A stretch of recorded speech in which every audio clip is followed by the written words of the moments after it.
రీతు భరణి గారు ఆడిన ఆ గేమ్‌లో అయితే మనం చూసినట్లయితే, అక్కడ కొద్దిగా ఫుల్ ఆన్ ఫైర్ మోడ్‌లో వెళ్ళి, సో, ఎప్పుడో ఒక ఫ్యూ వీక్స్ బ్యాక్‌లో జరిగింది గదా! ఒక టాస్క్ మనకు. అంటే అందరూ కూర్చొనుంటారు. ఒకరు వెళ్లి అక్కడ బెల్ కొడతారు. తర్వాత ఆ బెల్ కొట్టింది ఎవరు అని చెప్పి కనుక్కోవాలి అంటే, అక్కడ డీమన్ పవన్ కొద్దిగా కాలుతో సైగ చేసినప్పుడు కళ్యాణ్ చూసి అది వేరే వాళ్ళు అంటే తనూజ సంథింగ్ అప్పుడు ఎవరో ఆడారో నాకు సరిగ్గా గుర్తులేదు. మీకు గాని గుర్తుంటే కామెంట్‌లో చెప్పండి అది ప్రాపర్‌గా.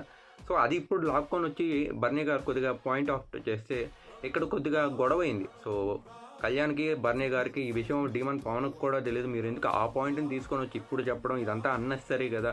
అసలు మీ పాయింట్ మీద మీరుండండంటే ఇక్కడ బర్నీ గారు నీ పేరు నేను తీసుకొనొస్తే నువ్వు నాతో గొడవకి రావాలి గానీ, నేను మెన్షన్ చేయలేదు గదా! మరి నువ్వెందుకొస్తున్నావు అంటే నాకు శ్రీజ చెప్పిందని చెప్పి ఇలా అంటే అంతా ఓపెన్ అప్ అయ్యి చెప్తున్నారు.